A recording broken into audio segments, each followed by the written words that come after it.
वार्ताका लागि सरकारले गरेको आग्रहलाई व्यवस्था गर्दै शिक्षकहरू आन्दोलनमा विद्यालय बन्द गरेर बालबालिकाको पढ्न पाउने हकमा असर नगर्न शिक्षा मन्त्री राईको आग्रह।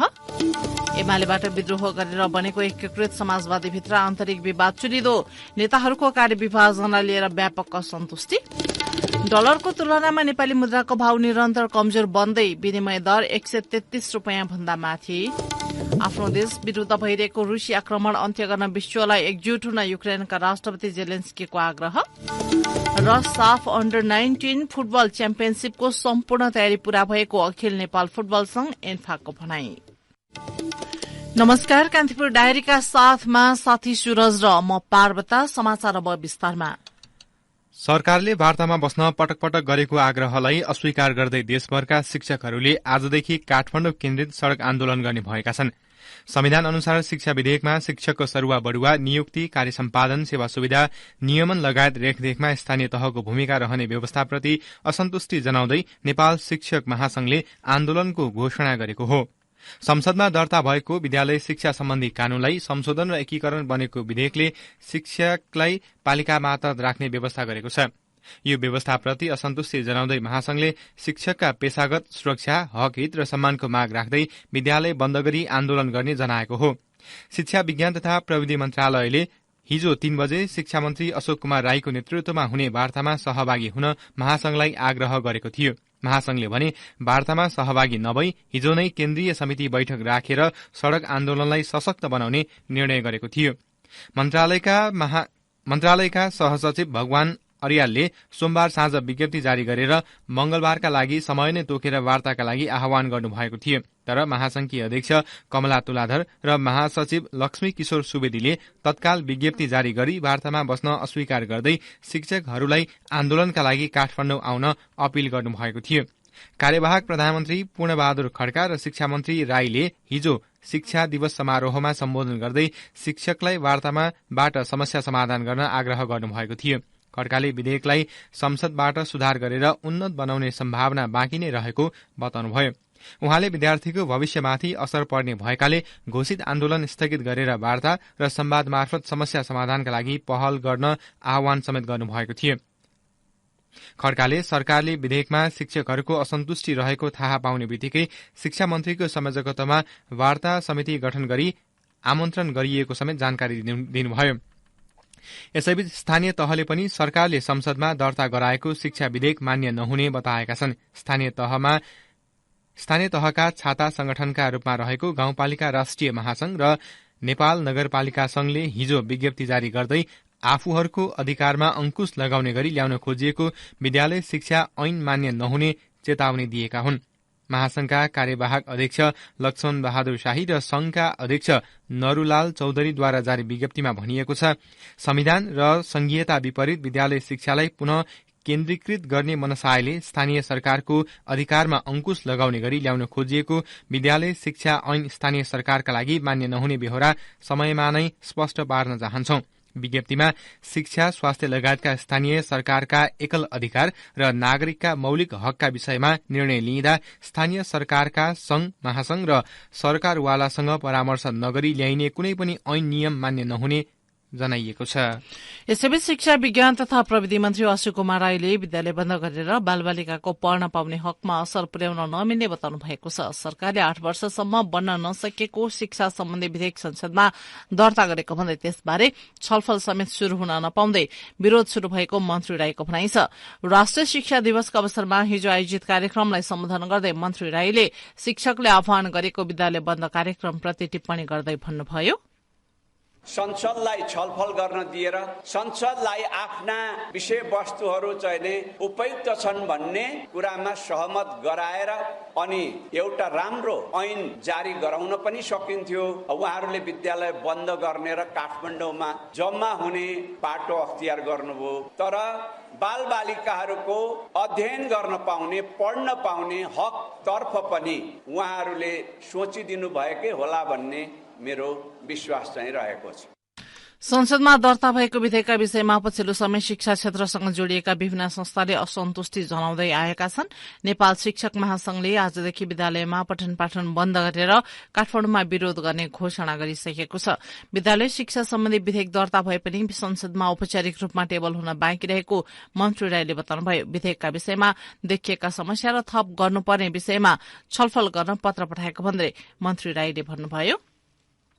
ड्राफ्ट भएको 5 वर्षपछि विद्यालय शिक्षा ऐन चाहिँ नि विधेयकको रूपमा संसदमा प्रवेश पाउने अवस्थामा पुग्यो। तर संसदले छलफलै गर्न नपाई, संसदमा औपचारिक रूपमा टेबलै नभई दर्ता मात्रै भएको आधारमा गुनासो पनि छ। गुनासोहरू समेट्ने प्रयत्न हामीले बडा विनम्रतापूर्वक तत्परताका साथ गरेका छौँ। वार्तामा बस्न अस्वीकार गर्नुभएको छ। मैले औपचारिक रूपमा लिखित रूपमा वार्तामा आउन आह्वान गरेको छु। उहाँहरू आफ्ना गुनासाहरू राख्न, थप्न पर्ने फेर्न पर्ने कुराहरू के छन् तिनीहरूको जानकारी दिन आउनुहुनेछ भन्ने मैले विश्वास लिएको छु।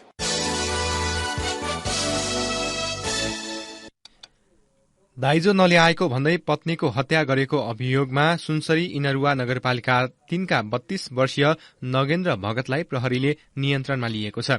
भगतले 21 महिना अघि विराटनगर 17 मटेरुवाकी 23 वर्षीय निकिता चौधरीसँग 32 लाख नगद, 8 तोला सुन, 90 तोला चाँदी र 1 मोटरसाइकल दाइजो लिएर विवाह गरेका थिए। तर त्यतिले पनि चित्त नबुझाएका भगतले थप दाइजो नपाएको झोकमा गत शनिबार राति पत्नी हत्या गरेको निकिताकी माइती पक्षको दावी छ। थप दाइजो नल्याएको भन्दै निकिताको हत्या गरेको माइती पक्षले कितानी जाहेरी दिएपछि नगेन्द्रलाई पक्राउ गरिएको सुनसरीका प्रहरी प्रमुख एसपी विपिन रेग्मीले बताउनुभयो। उहाँले घटनाको अनुसन्धान भइरहेको र पोस्टमार्टमको रिपोर्ट आएपछि थप कुरा खुल्ने जानकारी दिनुभयो। सबको पोस्टमार्टम कोशी अस्पतालमा गरिएको हो। शनिबार राति 9:30 बजे निकिताकी आमा सरिताले छोरीलाई भिडियो कल गरेकी थिइन्। उनले भनिन् 11 महिने नातिको अनुहार हेर्न भिडियो कल गरेको बेला पनि छोरीले दाइजोको निहुमा ज्वाइँले हप्की दप्की गरिरहेको सुनाएकी थिइन्। भिडियो कल गरेको 1.5 घण्टापछि नगेन्द्रका आफन्तले निकिताले झुण्डिएर आत्महत्या गरेको र बाथरूममा लडेर मृत्यु भएको जस्ता फरक फरक समय र फरक फरक खबरको जानकारी पठाएको सरिताले बताइन्। शनिबार राति टाउको र अनुहारबाट रगत बग्दै गरेको अवस्थामा नगेन्द्रका आफन्तले निकितालाई इनरुवा अस्पताल पुर्याएका थिए। अस्पतालले त्यहाँ उपचार सम्भव नभएको भन्दै विराटनगर स्थित विराट शिक्षण अस्पताल रेफर गरिदिएको थियो। शिक्षण अस्पताल ल्याएको केही समयपछि चिकित्सकले निकितालाई मृत घोषणा गरेका थिए। परिवारका अनुसार निकिताको टाउको, अनुहार र घाँटीमा गहिरो चोट देखिन्छ। निकिताका बाबु विष्णुका अनुसार विवाह भएको केही महिनादेखि नै नगेन्द्रले निकितालाई थप दाइजोका नाममा मानसिक र शारीरिक यातना दिँदै आएका थिए।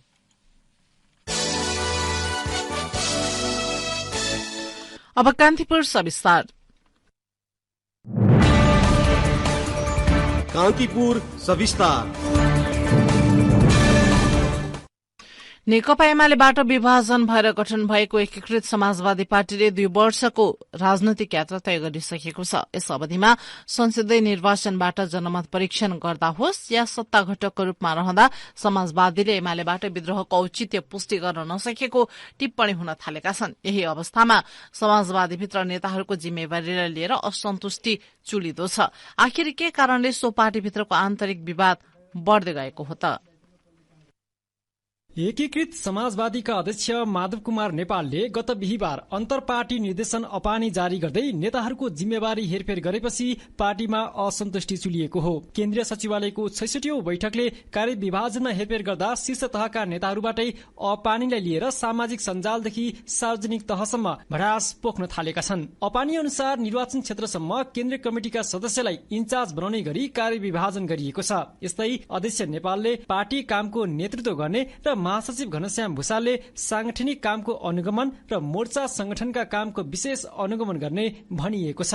पार्टीका सम्मानित नेता झलनाथ खनालले अपानीलाई खतरनाक संज्ञा दिँदै आफूसँग कुनै सल्लाह नै नगरेको सार्वजनिक अभिव्यक्ति दिइसकेका छन्। अपानी मार्फत 21 जनालाई केन्द्रीय सदस्यमा मनोनित गर्दा युवाहरूको प्रतिनिधित्व कम भयो भनेर असन्तुष्टि बढेको छ। केन्द्रीय सदस्य पार्वती कुमारी विसुङके अप्रत्याशित रूपमा आएको अपानीलाई बेमौसमीको बाजाको संज्ञा दिँदै भन्छिन्, पार्टीले महाधिवेशन पनि तोकिसकेको छ होइन, महाधिवेशन पनि तोकिसकेको र यो महाधिवेशन तोकिसकेको अवस्थामा सक्दो यो जिम्मेवारीको कुरा जस्तो अहिले सिस्टम बनाउने कुरामा केन्द्रीय सदस्य भन्छ होइन, केन्द्रीय सदस्य बनाउने कुरामा अहिले हतार नगर्दा हुन्थ्यो।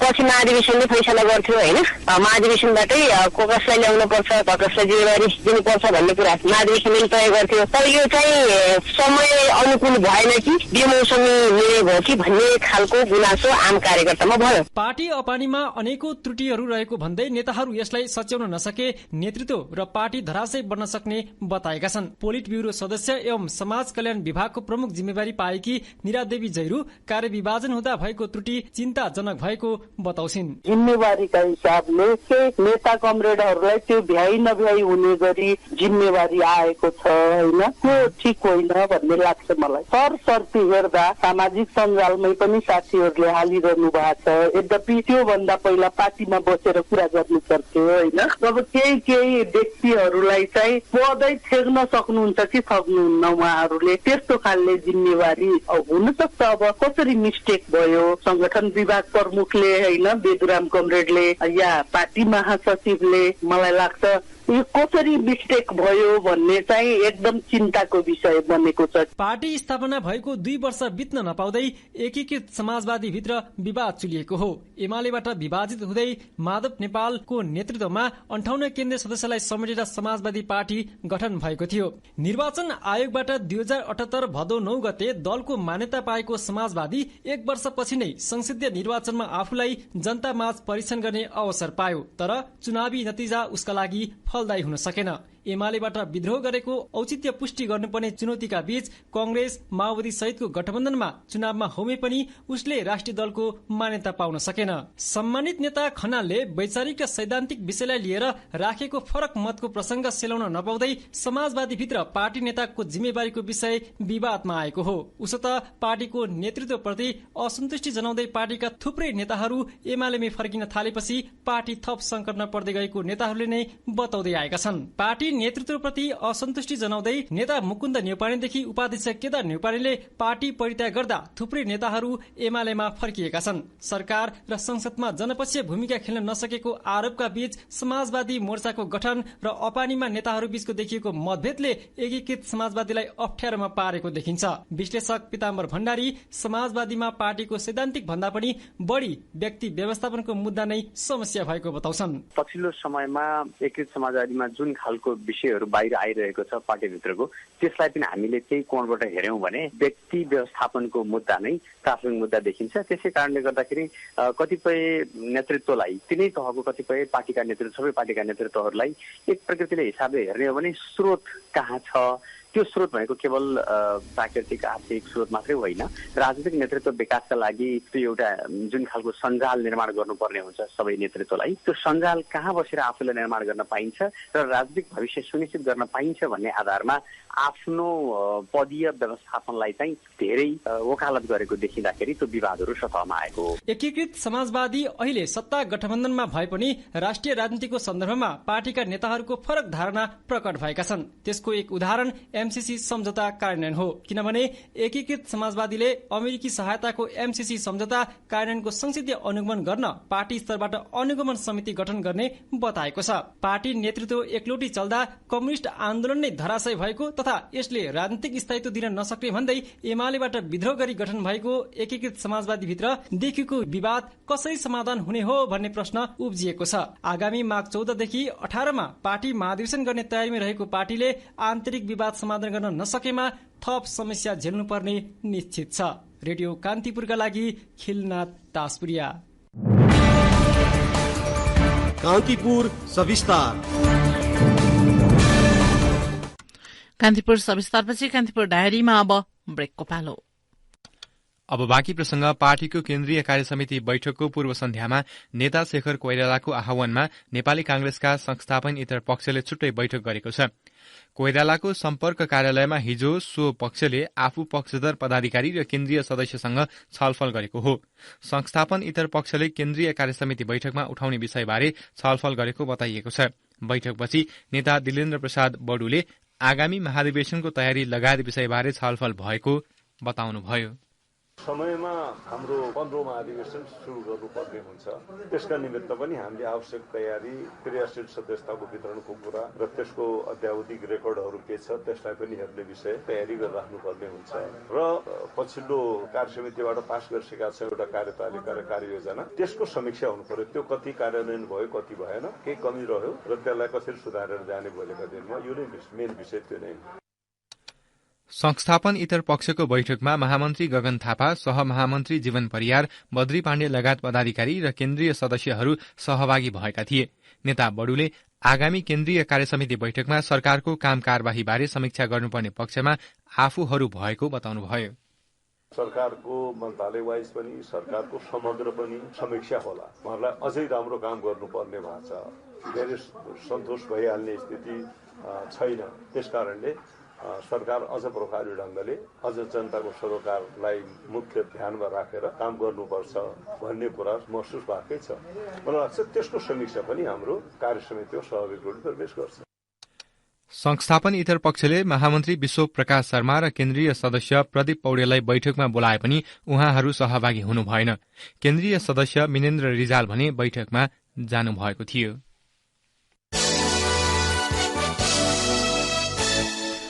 मनास्लु हिमाल आरोहणका लागि 301 जनाले अनुमति लिएका छन्। 26 समूहमा 226 पुरूष र 65 महिलाले मनास्लु आरोहणको अनुमति लिएको पर्यटन विभागले जनाएको छ। अनुमति जारी भएका 10 हिमाल मध्ये सबैभन्दा बढ़ी मनास्लु आरोहणका लागि अनुमति लिने गर्दछन्। गत शुक्रबारसम्म मनास्लु सहित देशभरका 10 हिमाल आरोहणका लागि 339 जनाले अनुमति लिएको पर्यटन विभागको तथ्याङ्क छ। 10 हिमाल आरोहणबाट 3 करोड़ 64 लाख 79 हजार राजस्व संकलन भएको छ। मनास्लुबाट मात्र 3 करोड़ 40 लाख राजस्व उठेको विभागको तथ्याङ्क छ। चुम्नुब्ली गाउँपालिका 3 सामा गाउँमा रहेको मनास्लु हिमाल आरोहणका लागि शरद ऋतु उपयुक्त समय मानिन्छ। आरोहण अनुमति जारी भएसँगै मनास्लु आधार शिविरमा पर्यटकको चहल पहल बढेको छ।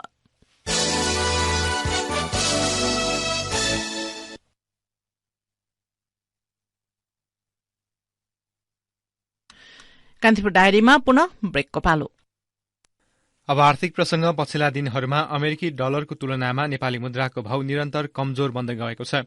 सोही क्रममा हिजो र आज 1 अमेरिकी डलरको विनिमय दर 133 रुपैयाँ 54 पैसा पुगेको छ।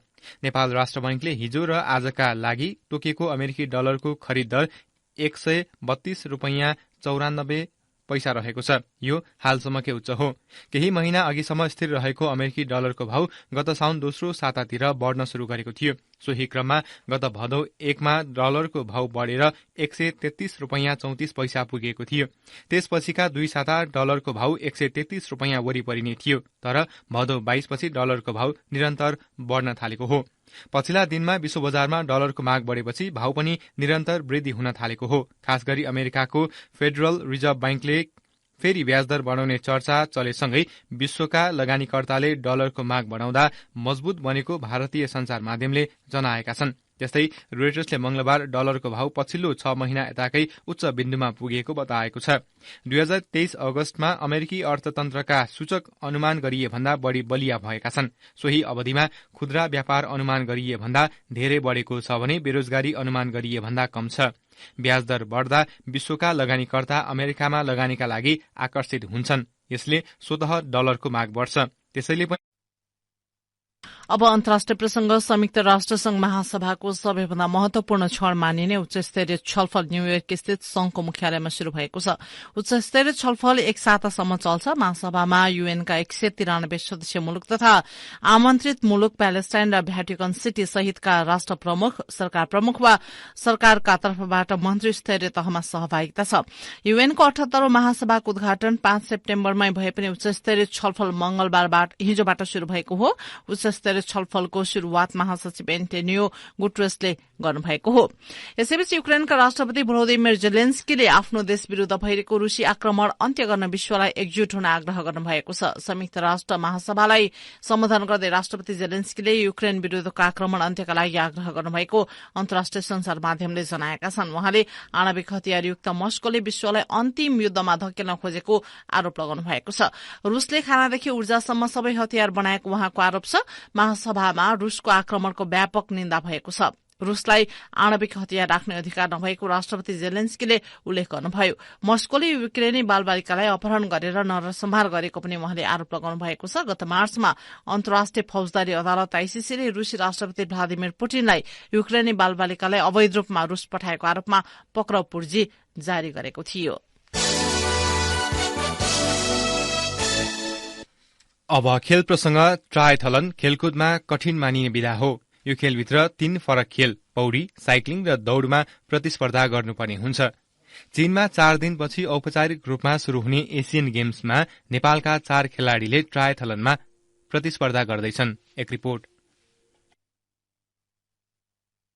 एशियन गेम्समा ट्रायथलनका खेलहरू यही असोज 12 देखि 15 गतेसम्म हुनेछन्। नेपालबाट महिलातर्फ श्रीवी महर्जन र युस्का महर्जन तथा पुरूषतर्फ वसन्त थारू र मौलिक महर्जनले प्रतिस्पर्धा गर्नेछन्। एसियाडमा वसन्तको तेस्रो सहभागिता हो भने अन्यले डेब्यू गर्दैछन्। 9औं राष्ट्रिय खेलकुद प्रतियोगिताका रजत विजेता श्रीवी भन्छन्, एकदमै एक्साइटेड छ एशियन गेम्सको लागि। यति ठुलो गेम भएको भएर एकदम प्राउड फिल भइरहेछ। तयारी एकदमै राम्रो भइरहेछ। एभ्री डे 2 चोटि ट्रेनिङ हुन्छ। हाम्रो मेन फोकस चाहिँ अहिले मिक्स्ड रिलेमा छ। हामी एसियाको टप 8 र्याङ्कमा आउन ट्राई गर्दैछौँ। खेलाड़ी सहित 7 सदस्यीय टोली असोज 9 मा हाङझाओ जाँदैछन्। नेपालले महिला पुरूष सिंगल्स र मिक्स रिले गरी 3 विधामा स्पर्धा गर्नेछ। 13औं दक्षिण एसियाली खेलकुद प्रतियोगितामा काश्य जितेका वसन्त भन्छन्, पहिला एसियन गेममै जाँदाखेरि पनि 10-12 वटा देशहरूलाई जितिराखेकै थियौं। यसपालि चाहिँ 20-25 वटा कन्ट्रीहरूलाई जित्न सक्छ कि भन्ने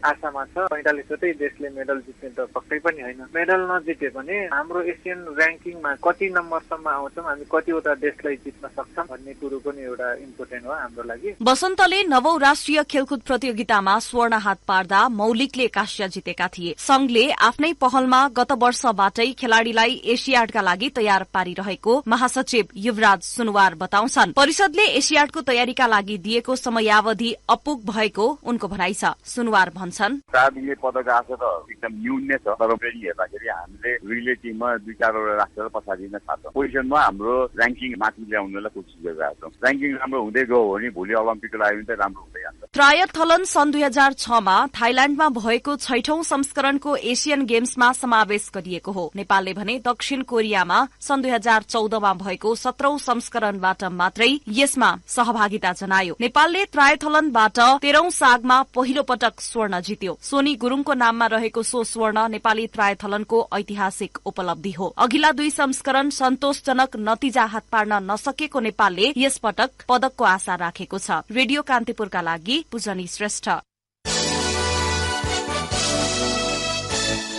साफ अन्डर 19 फुटबल च्याम्पियनशीपको सम्पूर्ण तयारी पूरा भएको अखिल नेपाल फुटबल संघले जनाएको छ। पर्सि बिहिबारदेखि असोज 13 गतेसम्म सञ्चालन हुने प्रतियोगितामा आयोजक नेपालसँगै बंगलादेश, भूटान, मालदिप्स, इण्डिया र पाकिस्तान सहभागी हुनेछन्। नेपाल रहेको समय एमा पाकिस्तान र मालदिप्स छन्। यस्तै समय बीमा इण्डिया, बंगलादेश र भूटान रहेका छन्। प्रतियोगिता अन्तर्गतका खेलहरू काठमाडौँको त्रिपुरेश्वर स्थित दशरथ रंगशालामा हुनेछन्।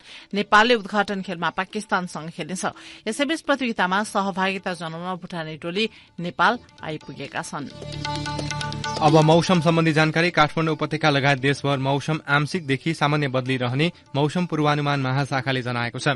कोशी, बागमती, गण्डकी र लुम्बिनी प्रदेशका केही स्थान र बाँकी प्रदेशका थोरै स्थानमा मेघ गर्जन, चट्याङ सहित मध्यम वर्षाको सम्भावना रहेको छ। कोशी र गण्डकी प्रदेशको 1-2 स्थानमा भारी वर्षाको सम्भावना रहेको महाशाखाले जनाएको छ। आज काठमाडौँ उपत्यकाको अधिकतम तापक्रम 31 डिग्री सेल्सियससम्म पुग्नेछ। सूर्योदय बिहान 5:51 भयो भने सूर्यास्त साँझ 6:04 हुनेछ। हवस् त यिनै प्रसंगसँगै कान्तिपुर डायरीको यो बुलेटिन यही सकिन्छ। 8 बजे हामी डेभलपमेन्ट एन्ड इकोनोमिक्स डायरी लिएर उपस्थित हुने नै छौं। अहिलेलाई सूरज र म पार्वता आज्ञा माग्छौं। नमस्कार।